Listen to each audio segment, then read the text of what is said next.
it is commonplace amongst people, most cultures. See it in the newspapers here, and certainly you see it in, for instance, places like, and there is a great belief in the stars, and that people read astrological predictions and they take them very literally.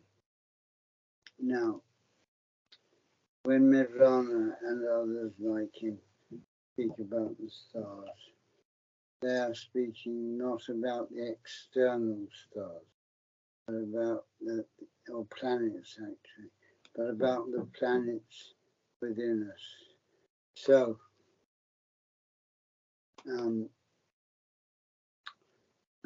people look at the external stars and the planets, and they say, oh, Saturn is in the house of, I don't know, Jupiter. And from that they deduce that certain things will happen to them.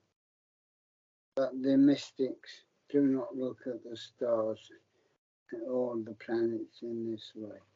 They see that, in fact, it is Allah who guides the stars, and in one respect, the fact is the stars of all the planets are the product of man, they're not some fixed eternal thing which will tell you what your future will be.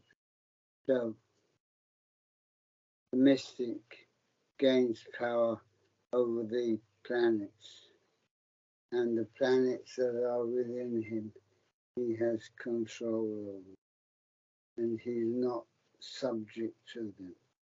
So the planets that are within, look, you see with your outer eyes the stars and the sun and the moon, but you do not see the inner sun and moon and stars.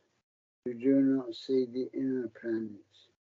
Your soul is in the midst of planets surrounding it, and it is influenced by those planets, but that is not the planets, the external planets.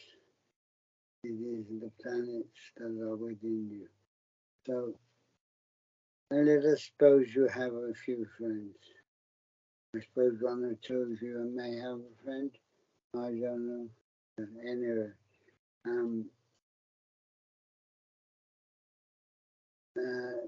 those friends actually, if you see inside, they are like planets. They're floating near you, so they are influencing you. You understand? You are influenced by their thoughts and feelings and so on. And that is like planets near you.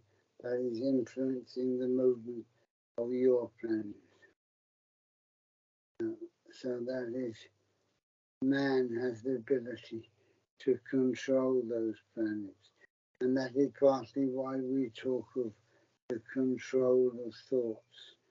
Just because you have thoughts, you are not their slave. You have the power and the right to say to any thought coming from another planet, go away, or to drive it away, or do whatever.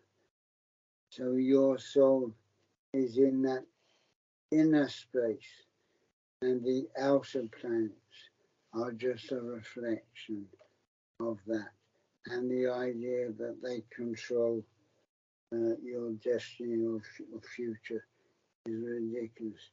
Now I'll give you a story Zahuri gave me to show you, because I was a bit confused at one time about this, and I asked him. He said, look, he said, there was a king, and he had a fortune teller. And he said to the fortune teller, are you always correct? The fortune teller said, "Sir, I've never been wrong. Every time I tell the future, it comes true." So the king said, "Okay, then tell me the date of my death." So the fortune teller looked up his charts and he said, "You will die on such and such a day." Now the king did not much like that because it was not very far away, and he didn't like the idea that he would die on such a day. So he said to the fortune teller, "Are you sure you're always right?" He said, "Sir, I'm always right." They said, "Now I'll prove to you that you are not. Call in the execution." Oh, sorry. He said, "Tell me the date of your death." So he said, "Oh, such and such a day." He said, "Right now I'll prove to you I'm not." Call in the execution. The executioner came in and chopped off his head. So he showed him that he was not always right. And if you find yourself caught up in beliefs about the stars and so on, remember the bottom line is this: you are the one who can command the stars that influence you. You do not have to rely on fortune tellers or people telling you what the stars are doing.